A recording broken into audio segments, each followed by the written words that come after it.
आओ।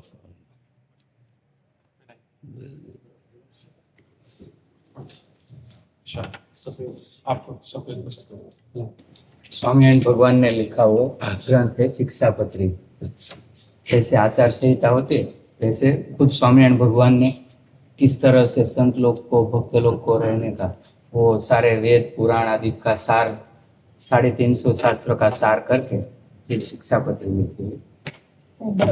वो संस्कृत इंग्लिश हिंदी सभी में उसका ट्रांसलेशन और उसका फोटो भी है कि सबको समझ में आ जाए। उसके ग्रंथ लिखा उसको अब 200 साल पूरे हो रहे हैं। स्वामीनारायण संप्रदाय के हर आश्रित इस ग्रंथ को हर रोज पढ़ते हैं।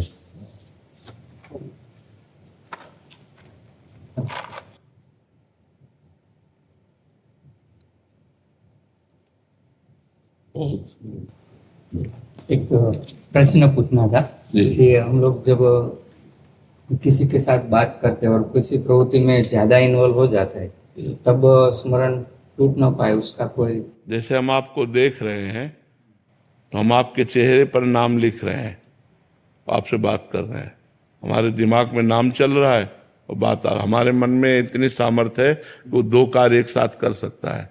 जैसे हम नाम जप करते हैं तो भूत भविष्य का चिंतन करता है ना, मन करता है ना चिंतन, भूत भविष्य का करता है। तो ऐसे ही हम बात कर रहे हैं, एक क्रिया हो गई, और अंदर से उसको हम चिंतन में लगाएं। जब हम चिंतन के लिए एकाग्र रहेंगे तो हम किसी भी कार्य में इतना इन्वॉल्व नहीं होंगे कि हमारा चिंतन ही छूट जाए। हम आपसे बात कर रहे, नहीं तो जैसे 2-2 ढाई घंटे हमारा एकांतिक होता है तो हम भजन विहीन हो जाएंगे ना उस समय। तो जब हमारा एकांतिक हुआ स्वयं पूरे तन्मय हुए, और जब एकांतिक में कर रहे हैं प्रश्न उत्तर कर रहे हैं तो किसी की तरफ एक की तरफ दृष्टि लगा दी और उसी दृष्टि में राधा नाम लिख रहे हैं, आपसे बात करते जा रहे हैं, आप समझ रहे हैं, आप ऐसे ऐसे आपको ऐसा करना चाहिए, आपको ऐसा करना चाहिए, वो बार बार हमारा मन लिख रहा है राधा राधा राधा। तो हम उच्चारण नहीं कर पा रहे लेकिन हमारे दिमाग में राधा नाम चल रहा है और वाणी से हम आपसे वार्ता कर रहे हैं। तो अगर हमारे दिमाग से चिंतन चल रहा है तो वो अनन्य चिंतन के गत आएगा। अनन्य चेता सततम यो माम स्मृति नित्यसा तस्याहम सुलभा पार्थ नित्युक्त से योगिना। हमें प्रयास करना है कि हमारी वार्ता भी भागवतिक हो और हमें प्रयास करना है कि हमारा अंदर का चिंतन चलता रहे। अब जैसे पकड़ लिया एक नाम नारायण, अब अंदर चल रहा है नारायण नारायण नारायण, हम बार बार लिख रहे हैं नारायण नारायण। ये बहुत अभ्यास से होगा, नहीं तो एक ही चल पाएगा। बात करोगे तो वो रुक जाएगा और वो चलेगा तो बात नहीं सही कर पाओगे। तो जब अभ्यास हो जाता है तो अभ्यास योग युक्तेन चेतसा नान्य गामिना, ऐसा हम अभ्यास करें कि हमारा चित्त और कहीं जाए ना। इसीलिए मंत्र के अलावा नाम भी पकड़ा जाता है कि मंत्र में थोड़ी कठिनता होती है, उसके लिए एकाग्रता और एकांत चाहिए। तो हम कोई छोटा नाम पकड़ लेते हैं, भगवान का अनंत नाम है और उसको हम बार बार स्मरण में लाते हैं।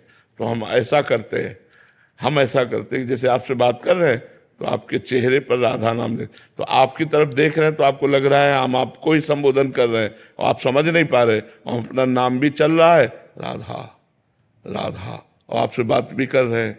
तो ऐसे, और जहां आप बोले तब तो हम पूरे एकाग्र ही हो जाएंगे अपने नाम में, और कान सुन रहा है आपकी बात, फिर उसका उत्तर दिया, क्योंकि रहना अपनी स्थिति में है, नहीं तो अंतर पड़ जाएगा ना। हमें निरंतर तैल धारावत भगवान का स्मरण करना है और समाज की सेवा भी करनी है, तो हमको ये चतुराई रखनी पड़ेगी कि नाम भी स्मरण ना होने पाए।